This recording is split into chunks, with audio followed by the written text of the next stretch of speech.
আজি হৈছে 5 নৱেম্বৰ আৰু আজিৰ পৰাই ৰাজ মেলা আৰম্ভ।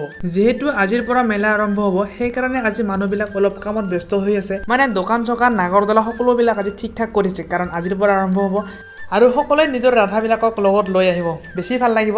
তো আপোনালোকে এতিয়া চিনেমেটিক চাওক, মানে বেকগ্ৰাউণ্ড মিউজিকৰ সৈতে চাওক কেনেকৈ কি কৰি আছে।